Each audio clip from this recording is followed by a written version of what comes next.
10th class का exercise 6.5 का question number 10 है, जिसमें बोला गया है कि a guy wire attached to a vertical pole of height 18 metre is 24 metre long and has a stake attached to the other end.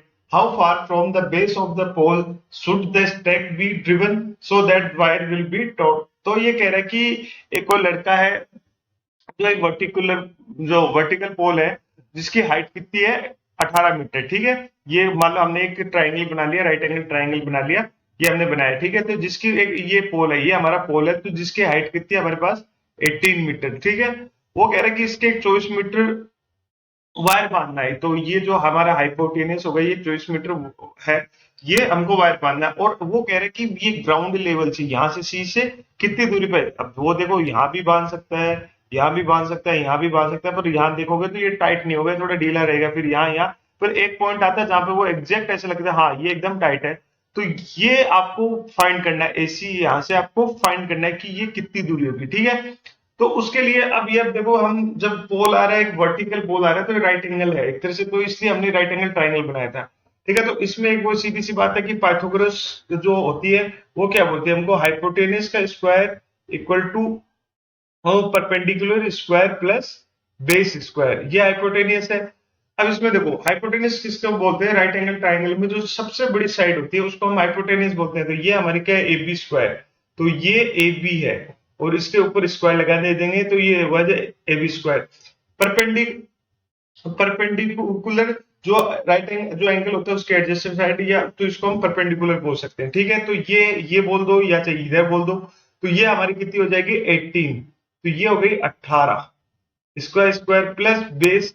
Base हमको एक तरह से निकालना है, एक तरह से हमको एसी निकालना है, ठीक है।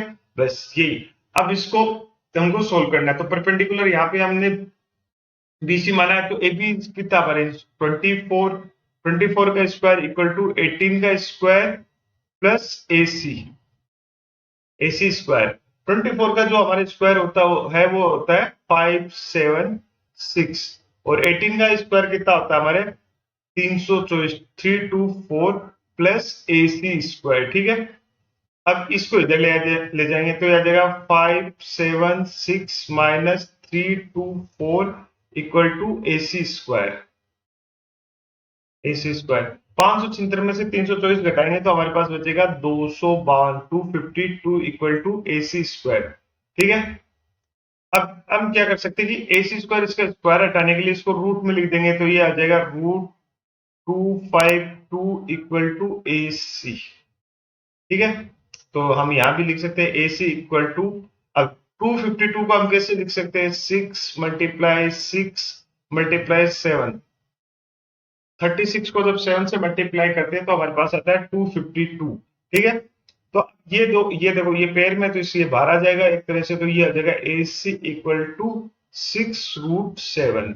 7 कोई जोड़ा में नहीं है तो ये 7 का 7 है, तो ये आ जाएगा हमारा AC। तो हम इसको 6√7 मीटर दूरी पर जब रखेंगे तब ये जो वायर है वो क्या हो जाएगा हमारा, टाइट हो जाएगा। तो ये इसमें पूछा है।